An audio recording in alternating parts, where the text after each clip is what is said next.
মমতাকে চ্যালেঞ্জ জানাচ্ছি, মমতা ব্যানার্জি এই কমিশন বসিয়ে দেখেন।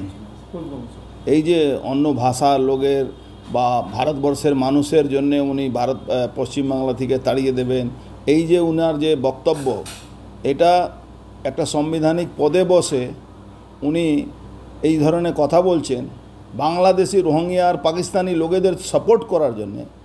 উনি কি ভাবছেন পশ্চিমবাংলা বাঙালি ওনার গোলাম আছে, উনি যা বলবেন তাই শুনবে? পশ্চিমবাংলার বাঙালি হিন্দু বুঝে গেছে কি মমতা ব্যানার্জি কী চাইছে। মমতা ব্যানার্জি কার জন্য লড়ছেন? মমতা ব্যানার্জি বাংলাদেশি রোহিঙ্গাদের জন্য লড়ছেন। মমতা ব্যানার্জি বাংলাদেশির অনুপ্রবেশকারী যারা মুসলমান আছে তাদের জন্য লড়ছেন। ভারতবর্ষের আইনে সিএ করে দেওয়া হয়েছে, যেখানে স্পষ্ট বার্তা দেওয়া আছে কি কোনো হিন্দু, বৌদ্ধিস্ট, জৈন, খ্রিস্টান যারা পাকিস্তান, বাংলাদেশ, আফগানিস্তান থেকে আসবে তাদেরকে ভারতীয় নাগরিকতা দেওয়া হবে।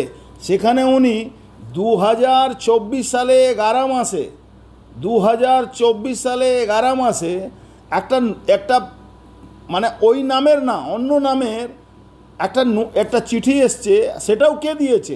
থানায় এসে ওই কুচবিহারে একজন মহিলাকে কালকে উনি যেটা প্রেস করেছেন সেটা 2024 সালে 11 মাসে দিয়েছে।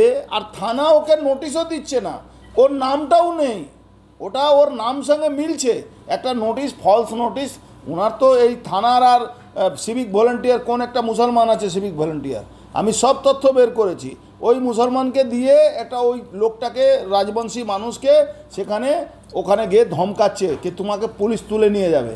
অথচ আসাম সরকার স্পষ্ট বলে দিয়েছে কি কোনো রাজবংশী, কোনো হিন্দু মানুষ, কোনো সম্প্রদায় যারা বাংলাদেশ থেকে হিন্দু মানুষ যারা এসছেন, রাজবংশী হোক, মতুয়া হোক, তাদের কোনো রকম কোনো অসুবিধা নেই। কোনো রকম কোনো ভুলবশত কেসও হয়েছে তাহলে যদি 2025 ফেব্রুয়ারি মাসে অল কেস উইল বি ড্রন। এটা নোটিশ, গেজেট নোটিফিকেশন আছে। তারপরে মমতা ব্যানার্জি একটা মিথ্যাশ্রী মুখ্যমন্ত্রী, তিনি ওই নোটিশ দেখিয়ে, নোটিশের ডেট দেখাচ্ছেন না, নোটিশটা দেখিয়ে মানুষকে বিভ্রান্ত করার চেষ্টা করছেন। আপনি ধমক দিচ্ছেন, ওনার ক্ষমতা থাকলে যদি বের করে দেখান তো। আজকে বড় লম্বা লম্বা কথা, বাংলাভাষী মানুষকে বিভ্রান্ত করা, যেখানে বাঙালি হিন্দু বাংলায় থাকতে পারছে না, যেখানে 26,000 বাঙালি হিন্দুদের চাকরি চলে গেল, যেখানে রোজ বাঙালি হিন্দুদের মেয়েদের রেপ হচ্ছে, বলাৎকার হচ্ছে, এই যত বর্ডার এলাকায় বাংলাদেশি ওনার ভাইরা ঢুকে এখানে গ্রামকে গ্রাম রেপ করে যায়।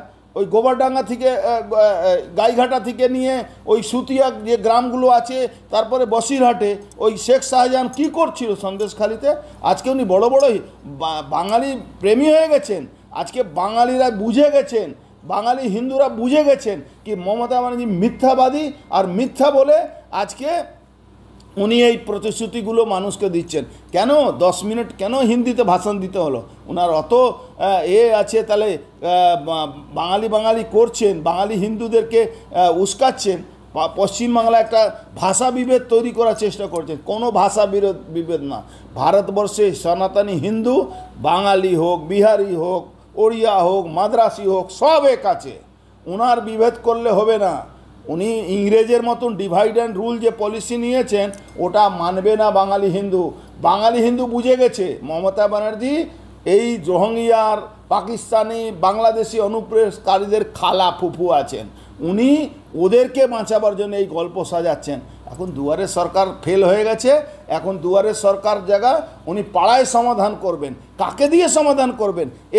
এই তোলামূল টিএমসি কাউন্সিলররা, এই পঞ্চায়েত মেম্বাররা, উনি সব গল্প এখন মানুষ বুঝে গেছে, কোনো চিন্তা করার দরকার নেই।